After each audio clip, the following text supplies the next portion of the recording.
Finally, you can see here the reason that we do go to all this trouble to make and use semiconducting detectors.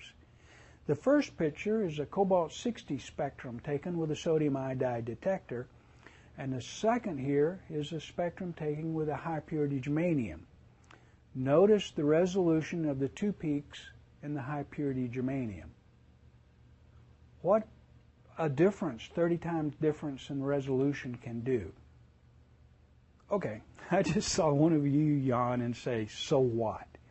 Look at this. This is why we pay the money.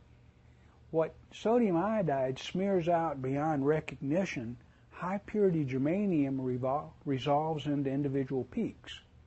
We can go and identify minor constituents in a material that we can only dream of when using scintillators.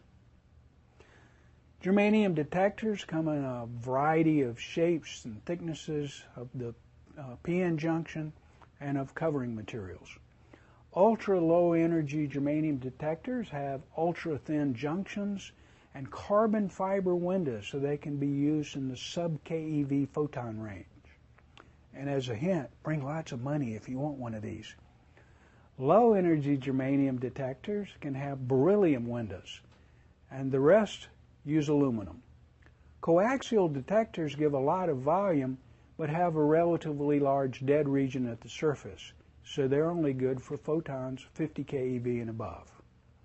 Well-type detectors are built with an inner well that holds small samples so that you can have almost a 4-pi geometry. Here is the effect of superior resolution of the high-purity germanium compared to sodium iodide for highly enriched uranium. And the two spectra are superimposed. The high-purity germanium in green and the sodium iodide in burnt orange. The burnt orange is obviously inferior.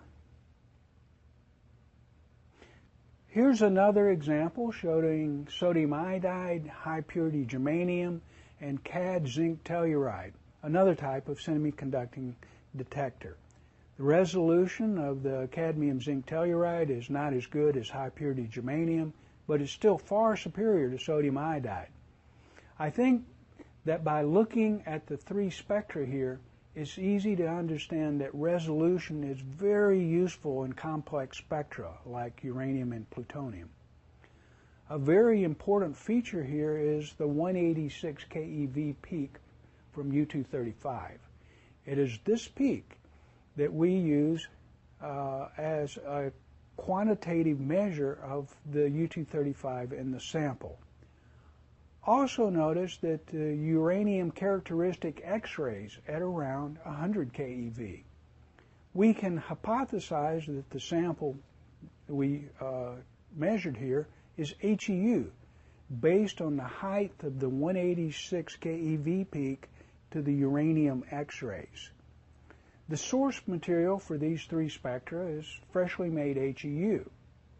How can we tell that? By the ratio of the 186 line to the uranium X-rays, as we said, but also by what's not here. Above 250 keV, there are none of the peaks of gammas emitted by the ingrowth of radioactive daughters. What do I mean by all this talk about radioactive daughters? Here is the simplified decay scheme for the thorium-232 series. Many of these daughters emit gammas, as we'll see in a minute. This series is also known as the 4N series because if you look carefully, all of the daughters' mass numbers are exactly divisible by 4. We will skip the 4N plus 1 series because we don't need it right now, and look at the 4N plus 2 series, or uranium-238. Again, as the daughters grow in, they will emit gammas.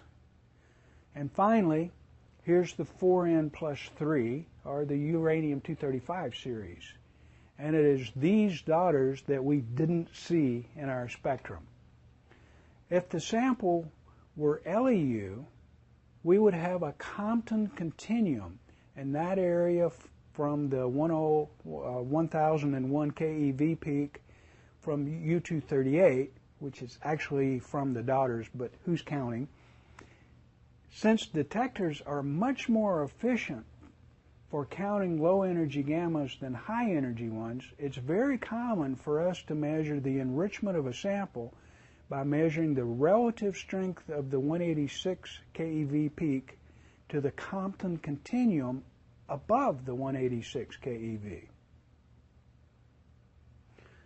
Now let's look at a spectrum that is not quite so pretty and see where this Compton to 186 line ratio would lead us astray. If we look at our 186 line, we see that in this spectrum it sits on top of a large Compton continuum generated by higher energy photons. The lead 212 gamma is a clue that something is not right. This is the daughter at the bottom of the thorium chain, not the U-235 chain or the U-238 chain. If we zoom out, we now see that there are peaks from the ingrowth daughters above 250 keV. This sample is a mixture of uranium and thorium. The thorium could just be there because both elements were together for some reason, or it could be from U-236 that alpha decays to thorium. The U-236 is from reactor return uranium, that is stuff that's been irradiated before and put back in fuel. These daughters will contaminate the Compton above 186 peak, and it would lead to an erroneous result. In this case, us thinking that the sample had a lower enrichment than it actually has. What could we do?